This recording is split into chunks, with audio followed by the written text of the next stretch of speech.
gentleman named John Borders, who was, we met him at Walter Reed Hospital. They had taken one of his legs and he was fighting to keep the other one. And I think he ended up having some 30 or 35 surgeries. But if you dial back a few months before we met him, John was actually pronounced dead on the battlefield. And they were able to bring him back to life, got him to Germany, got him to Walter Reed, and he had every internal injury from a lacerated liver and all these other things going on.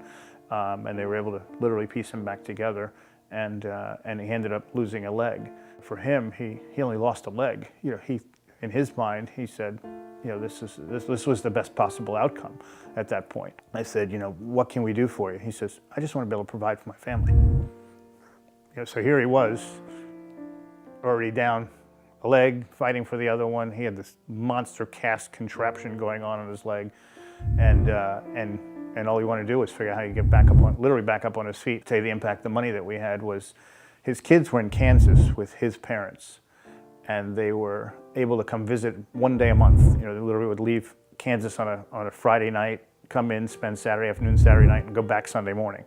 And they didn't have the wherewithal to be able to do that trip multiple times, and the government doesn't pay for any of that.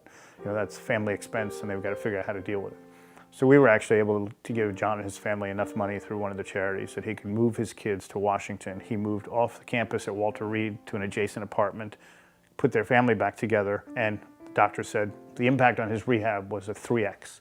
You know, he was able to move 3 times as fast. And by the way, let me fast forward 5 years. He's back serving again. He's back. He changed himself to an intelligence role, and he has a special ops job now. He's back serving. And that's who he is. That's what he wanted to do. So God bless him. He's back on his feet and doing it again. Thank you so much for taking the time to view our video. We hope now you'll look around our website and find the perfect gift for the military member, police officer, or firefighter in your life.